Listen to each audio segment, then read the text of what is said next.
What's going on, guys? This is Rob, and I love that Doctor Doom just has a gun. So we are back with One World Under Doom, and Doctor Doom stops pulling his punches, and it's amazing. So in the last video that we did, you basically had the Avengers, X-Men, and the Fantastic Four launching an attack against Doctor Doom at one time. The hope was that by using overwhelming force and Reed Richards basically combining his knowledge of magic and science together, they could finally take Doom out because he couldn't fight so many battles at one time.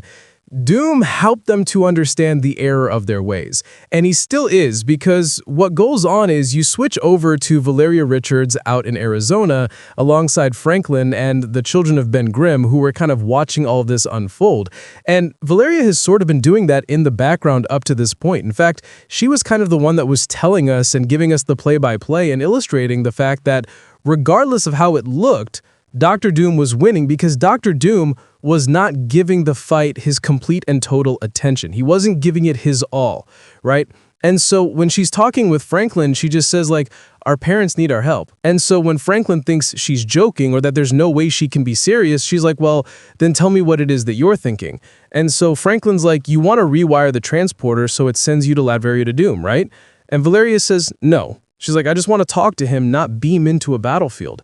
I need to convince him to stand down because he listens to me, which is true. The connection between Valeria and Doctor Doom is an incredibly significant connection, right? Because Doctor Doom, while she is technically his niece, he almost kind of sees her as like a surrogate daughter in a lot of ways. There are a lot of things that he'll do for Valeria that he just won't do for anybody else. I mean, the girl is named after the woman that he was in love with when he was younger, if that tells you anything. And in fact, he was the reason why Susan was even able to give birth to Valeria in the first place with a happy, healthy baby. And so what ends up happening, of course, is that Valeria and Franklin and Ben's kids, they end up basically going down into like the basement, right? Where all the tech stuff is. And Valeria is just kind of like, I need a way to get his attention. She can't just scream, right? She's like, I need a way to get his attention. And so a few minutes later, she's like, done, because she's Valeria and she's a genius. And apparently in the span of like 2 or 3 minutes, she put together a hypersonic signal transmitter geared to resonate with Doctor Doom's armor, which is kind of amazing when you think about it that she's that small. And so Franklin, being intelligent enough to hold a conversation with Valeria, even if he's not necessarily on her level, recognizes that what she's basically doing here is creating a system that will literally beam Morse code to Doctor Doom by vibrating his armor, which is pretty smart. That's really, really intelligent because that will get his attention. It's the equivalent of walking up to him and just shaking him really hard and saying, buckle, Doom, I need to talk to you, right? And so the question is, like, what do they say? Like, what's the code going to be? And it's just VAL, Val. And so at that point, once they send the signal, nothing happens for a moment, and then immediately Valeria is whisked away to the mindscape. Now, here's an important thing to understand, right? Throughout this entire conversation between Valeria and Doctor Doom, as short as it is, while they're having this conversation, Doom is still fighting a full contingent of the Avengers, X-Men, and the Fantastic Four. That's how capable he is, not just in terms of the power that he now possesses, but in terms of how intelligent he is and how great he is when it comes to battle strategy. And so he just says, "It is good to see you, child. You look well. I have received your message. Clever as always. You have Doom's attention. I wonder, Valeria, what you will do with it." And so she asks him, right, this mindscape, is it Sorcerer Supreme magic? And Doom says, some of it, right? The rest is me. And so she asks, right, you're still fighting them, mom and dad and all the rest. And he says, yes, Valeria. In the astral plane, your father proved to be slightly surprising. I suppose that's the right word. Irritating, perhaps? And Valeria actually thanks him, right? Thank you for letting him live, Uncle Doom. And of course, Doom says, I did it for you.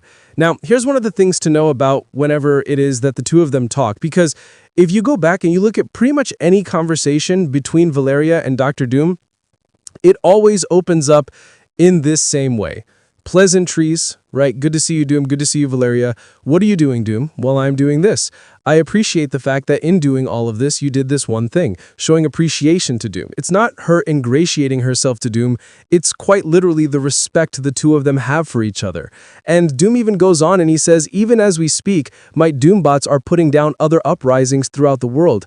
Combined with your father's attack on the astral plane and the ongoing battle in Latveria, simultaneously marshalling all fronts is significant. Our time here must be short.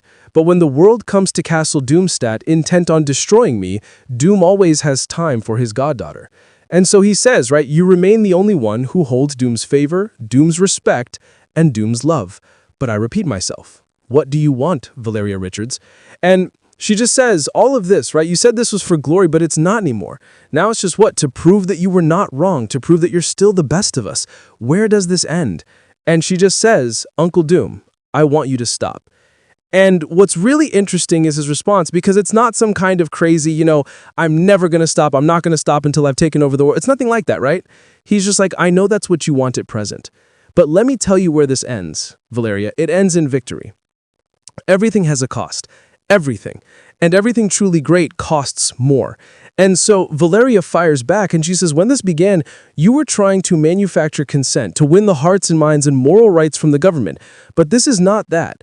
This is coercion, and they will never accept it. But Dr. Doom kind of calls her out and is like, what are you talking about? Your entire race, the entirety of humanity is predicated on coercion. He says they will. The language you speak, the very language you think in, was coerced into your ancestors once. Now you call it your mother tongue. It takes time, Valeria, and that is all. That is true. Right? In the face of an overwhelming force that they cannot possibly overcome, what initially starts off as resistance, guerrilla warfare tactics, right? Trying to take that force down will ultimately turn to bending the knee to that force simply because of the fact that that force that's going against that group of people will be able to outlast those individuals' will to fight. Because war is exhausting, right? People get tired of it. They don't want to do it anymore. If for no other reason than just sheer exhaustion, they'll literally lay down their arms. Even the 100 Years' War came to an end eventually. And so Valeria just says, Uncle, please, right? It will not work. You cannot hold an entire population by force. And the response of Doom, the rhetorical "you can't," is true, but Doom can. Doom will ensure that what happens today happens forever. And you forget that Doom is not without his supporters. It is only a violent minority who threaten the safety, security, and prosperity of everyone else. Watch Valeria, and I will prove it to you. Be well, we will speak soon, and he literally teleports her back and then modifies his armor so that her device will not work again.